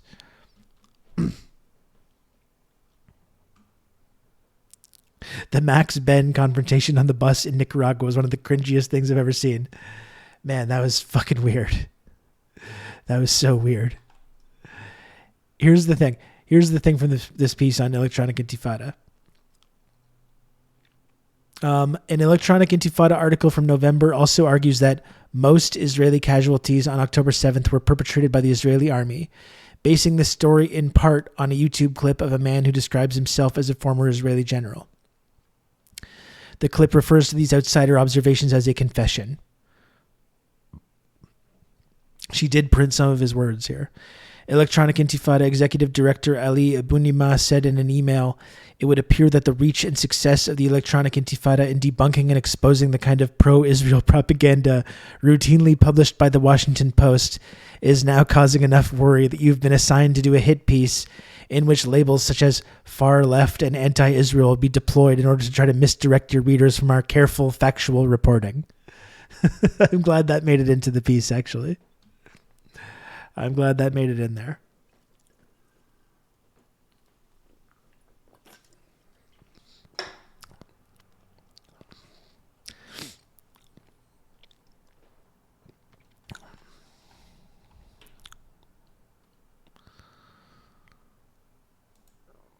Holocaust deniers find new allies. And by the way, just going back to the Electronic Intifada stuff, like we've looked at all their reporting about this. They're trying to, again, none of this does not link to the article. Like, talk about cherry-picked. Talk about cherry-picked information. The only thing that's quoted in this article from Electronic Intifada is quote, most Israeli casualties. And the clip refers to these outsider observations as, quote, a confession. Those are the two actual quotes. No link to the piece.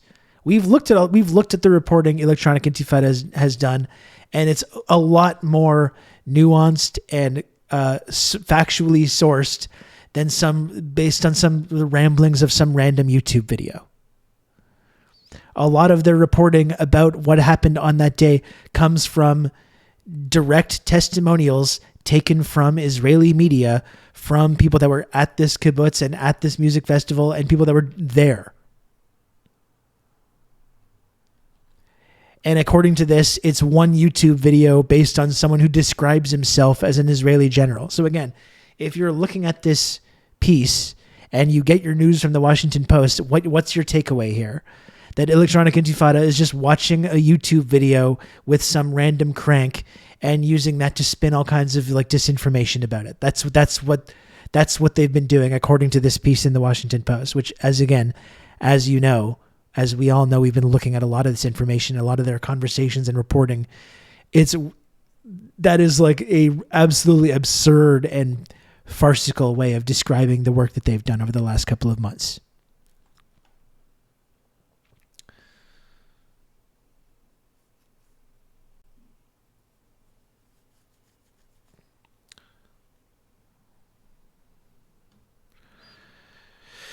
Imagine calling the analysis of former U.S. general on CNN outsider observations. They can never use those words. Yeah, that's absolutely true as well. Yeah, that's why the idea of friendly fire narrative carries weight. It comes from their own primary sources. And that's exactly why you have to have pieces like this to try and discredit anyone asking questions about this. Even though those questions are directly based on coming from primary Israeli sources. That's exactly why this article exists. They've even observed that the Hebrew versions of the same stories are more honest. Yeah. And they've been doing some of the only people that have been doing translations of some of this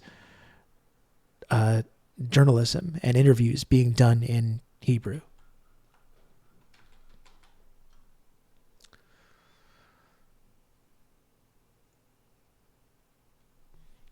primary sources that coincide with the natural outcome of part of their military doctrine versus random asshole on YouTube with strings and a corkboard. That's right. That's basically how they're describing this, right?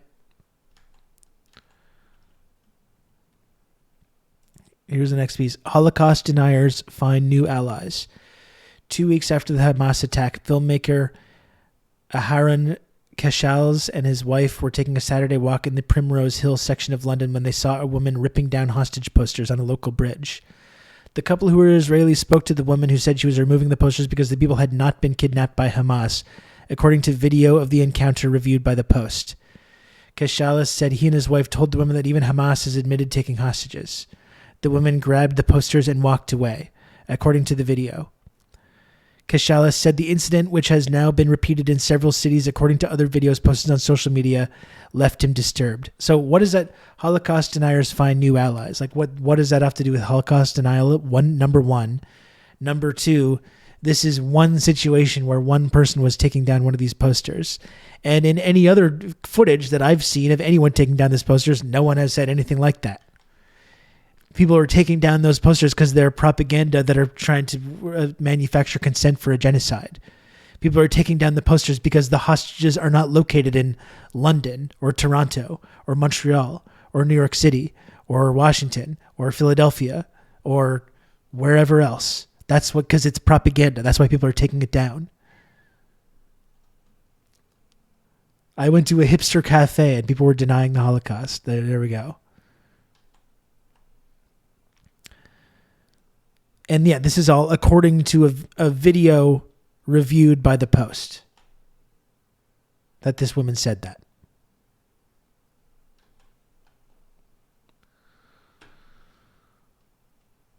The Atlantic Council, basically a NATO think tank, says that we should all be worried about extremists, conspiracies, and misleading information.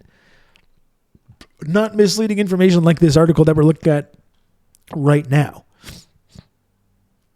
in the Washington Post. The long tale of Holocaust denial is a lesson in what may happen to October 7th, said Emerson Brooking, resident fellow at the Digital Forensic Research Lab of the Atlantic Council, a nonpartisan think tank, despite copious real-time documentation of the attacks. Extremists will draw people who are genuinely concerned about the atrocities in Gaza, where over 24,000 Palestinians have been killed by Israel's invasion, down a rabbit hole of conspiracies and misleading information.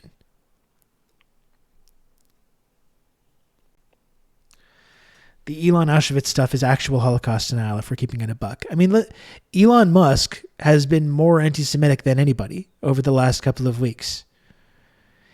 Elon Musk has been promoting a conspiracy theory that Jewish people are responsible for importing immigrants and refugees into white countries to destroy the white race. This is like modern day blood libel. It's like modern day Judeo-Bolshevik conspiracy theory. And Elon Musk has been promoting this on his social media website that he owns.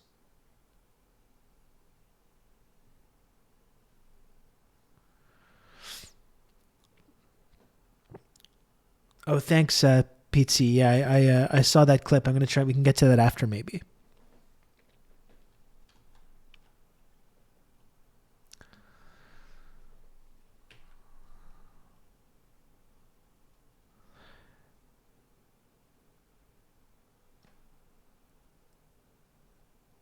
It's disputable that Hamas did something. He accuses people of chipping away at and rewriting history, as if what happened on October 7th has been investigated by anyone other than the Israeli military. The Israeli government's narrative is made synonymous with history. It's generally indisputable that Hamas did something. The pro-Hamas camp can't erase that entirely, but they can keep chipping away at it, and over time, you're seeing a rewriting of history, said Brooking, co-author of the book Like War, The Weaponization of Social Media. Well, that's it. You're seeing a rewriting of history, and the history is evil Hamas people escaped Gaza, killed 1,200 civilians because they were Jewish, beheaded babies, engaged in a deliberate campaign of mass rape and sexual assault. All the horrific stories we were looking at the other day about the sexual assaults, these graphically described mutilations and sexual assaults. That's the history that they're talking about, which is the narrative that was promoted by the Israeli regime on day one from this event to justify their own genocidal mass murder campaign that they're engaging in right now. And when we ask questions about that, that's chipping away at and rewriting the history, which has already been changed by their own admission. Yeah, while Israel's literally destroying the history of Palestinians to make it extra fucking grotesque. It's always projection.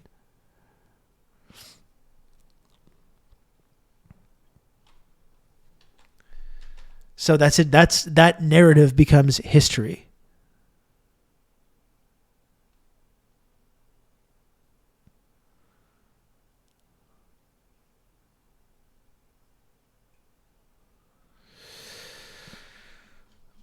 I'm going to link that thread. I think this is a really good thread by Bryce Green about this. And I think, I wanted to talk about this because there is very clearly something kind of sinister going on with a piece like this that seeks to discredit and overall this whole phenomenon of these like prominent people, whether it's Jackson Hinkle, whether it's this big account, the Stop Zionist Hate account.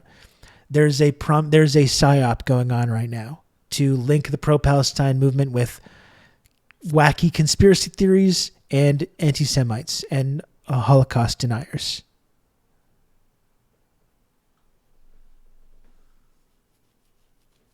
I believe the author of that piece had a history of pro-Zionist articles. Well, you don't even need to convince me. Of course she's a Zionist because she works for the Washington Post.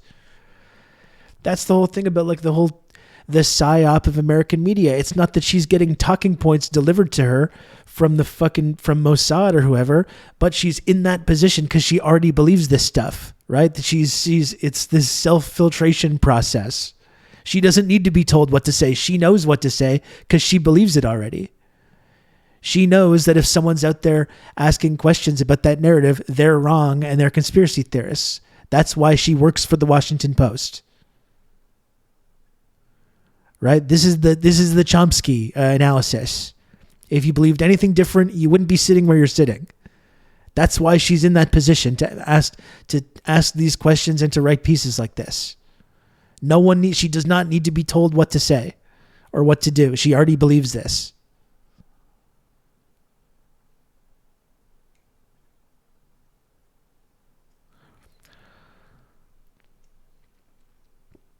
But if it's the one that Blumenthal put his call with her online, she's a real one, not the basic Zionist. I mean, I didn't listen to that whole clip, but one thing that I found interesting about that clip that Max Blumenthal put out there was talking about Israel killing its own civilians on October 7th, and she admitted on that call, because I don't think she realized that she was being recorded, that was something that happened. Is that mentioned in this piece?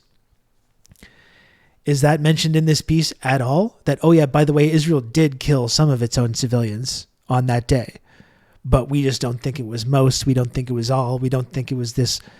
There's no drawing any conclusions from that. I don't believe that's even mentioned, but she, in that call with Max Blumenthal, she admits that happened.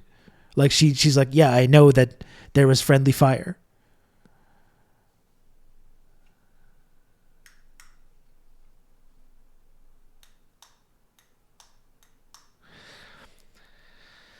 I don't know, folks. Doesn't some of this stuff make you say, huh? It certainly does me.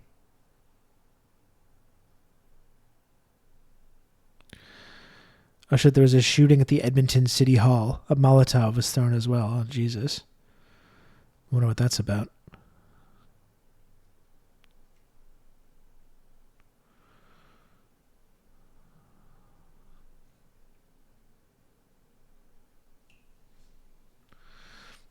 Weren't we just talking yesterday about the possibility of certain things? I don't know.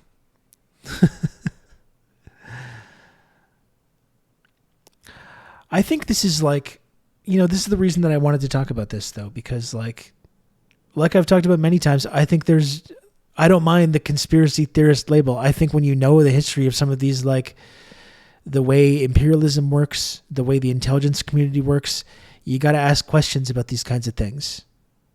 I think it's irresponsible not to ask questions about it. But we also have to like understand the people that are out there trying to like completely pull you in this direction of like a crank tinfoil hat conspiracy theorist anti-Semite. And I do think there's people that are right now trying to paint the movement with that brush as much as possible. They've got allies in the media, and you have people that are part of the movement technically online or wherever else doing their job. And then it comes together to create this narrative in people's minds that people that support Palestine are crank conspiracy theorists and anti-Semites.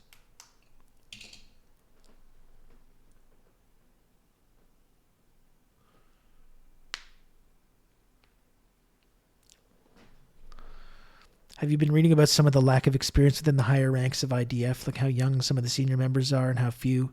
It definitely explains a lot.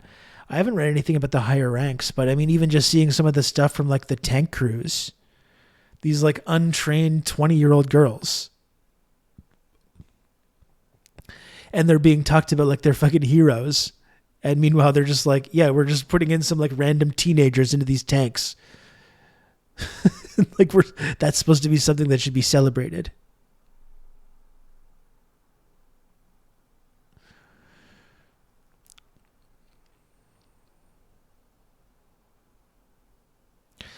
Anyway, folks, you know what? I stayed on longer than I meant to. I got to go soon, actually. I got to go pretty soon. I stayed even on longer than I thought about because I got on this, I slammed that energy drink and then I got on this tangent talking about this Washington Post piece. But I actually have to go pretty soon. But I will just say, again, it's a shorter stream. You know, I get it. I didn't have a long time today. But if you do support the work that I do on here, if you think that like I have done a decent job of navigating this territory, of asking critical questions, of holding Israel responsible for their many crimes, talking about these kind of psyops that are going on, it's complicated. You're gonna have good old Rob to talk you through all this. If you think I've done a good job over the last 3 months navigating that, please, if you can, subscribe to the channel and support the work that I do on here. Thank you, Max, for the 2 gifted subs. Please, if you can, support the work that I do on here by subscribing to the channel. It's $5. You get all the emotes. You're a part of the community. It's the best community on this entire platform, and I mean that, and I believe that fully. Followed closely by the Lucid Fox community, obviously. It's pretty much neck and neck. You can count on me. You're going to have good old Rob to talk you through all this. Red Wizard, thank you for the gifted sub. It is, it's $5. Get the emotes. Join the community. If you can gift subs, that's very helpful. Obviously, if you can tip, that's very helpful. Or donate bits or whatever. Every little bit helps. And as you know, folks, it's the only way that I'm able to keep doing this. You can count on me. You're going to have good old Rob to talk you through all this. Not another bead and stain. You can count on me. Thank you for 6 months Prime. I appreciate that. And thank you also to Chinstrap Bobble Hat. A name that I have never seen in this chat, but your very first gifted sub in the channel from Chinstrap Bobble Hat. Thank you for that. Very kind of you. We are close to a hype train now as well. Again, it's a shorter stream. I don't have huge expectations. We already looked at that, Jay. We already looked at that one. It's a shorter stream, but again, if you can subscribe, please do. Every little bit helps. It's the only way that I'm able to keep doing this show each and every day is if people subscribe to the channel. If people have been very, very generous supporting the work that I do on here, it means a lot to me. It's something that I take very seriously, being able to have this platform. And if you can please subscribe, please do. Gald Greek, thanks for the bits. Thanks for all the support.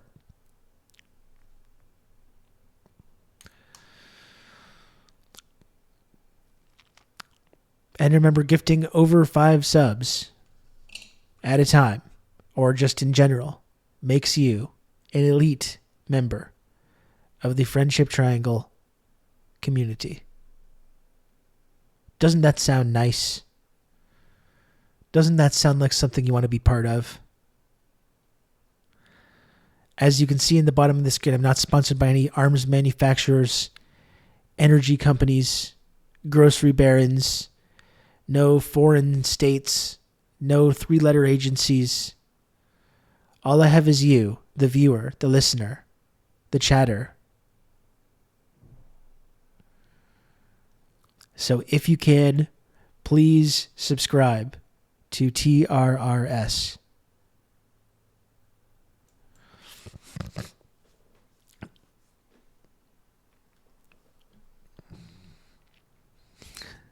You can't spell community without cum and unity, but you actually can,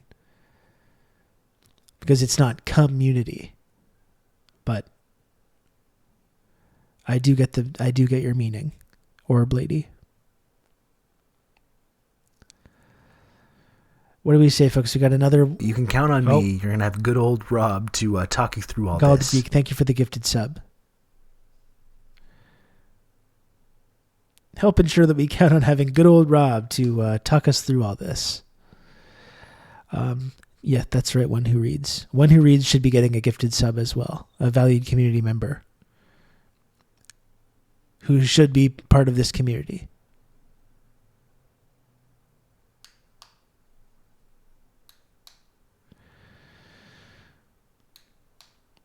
And we're 20 subs to go. You know, one very generous person could not only get to the sub goal today, but trigger the very, very cool, elite, and exclusive, and rarely seen 20 sub gift alert. And I'm not telling anyone what to do. I'm simply saying that that's a possibility. Okay? I'm simply saying that it's a possibility.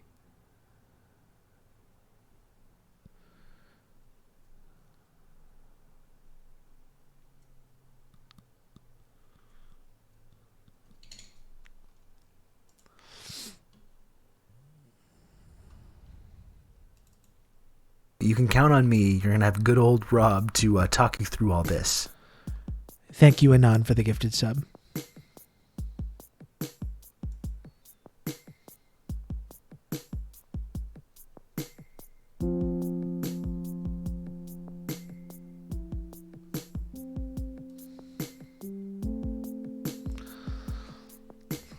We're doing anonymously 20 individual notifications is funnier. I would be really owned by that.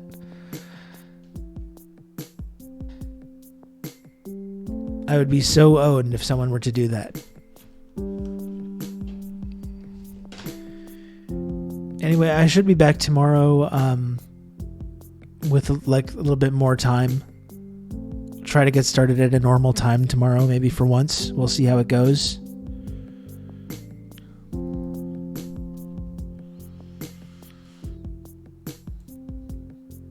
Or Blitty, you already do. It's okay.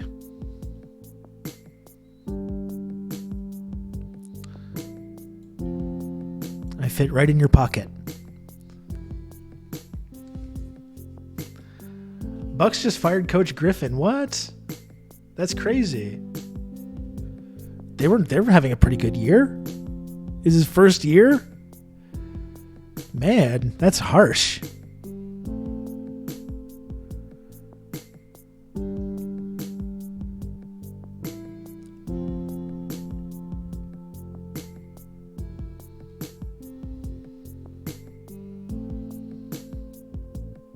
Oh man, if they hired Doc Rivers, I don't know about that, Dude. I don't know about that. I don't know about that at all. Yeah, they're 30-13. What the fuck? That's so weird. And it's his first year. It's his first head coaching job. And I guess that they've been better. I know that it's maybe been slightly disappointing. There's also they're implementing a whole new superstar player. Orblady can call into the stream anytime. I would be happy to collab with Orblady. That's a weird move. Second best record in the league, and you get fired as a rookie coach. That is odd.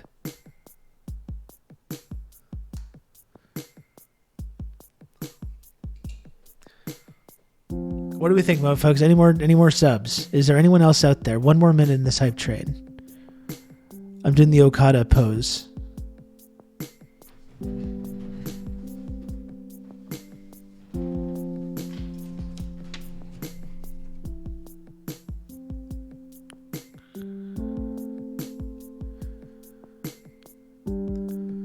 $30 more seconds in this hype train. Is there anyone else that wants to subscribe to this program?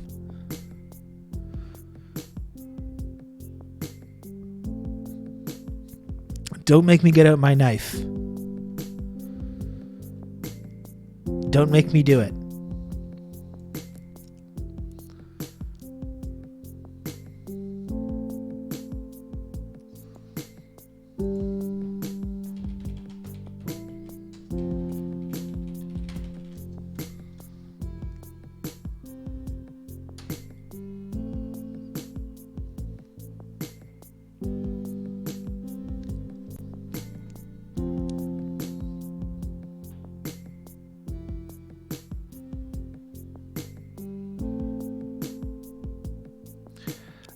Thanks, folks.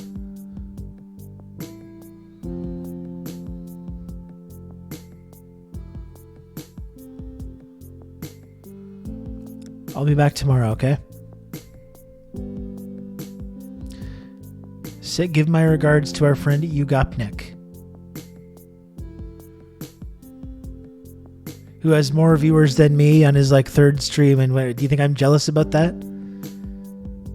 You think I'm jealous about that? I'm not. Okay, I'm happy. I'm happy when my colleagues and comrades succeed more than me. Who cares? Who even cares? What is even a viewer, you know? What does it matter? It doesn't. Don't put it in the newspaper that I'm mad.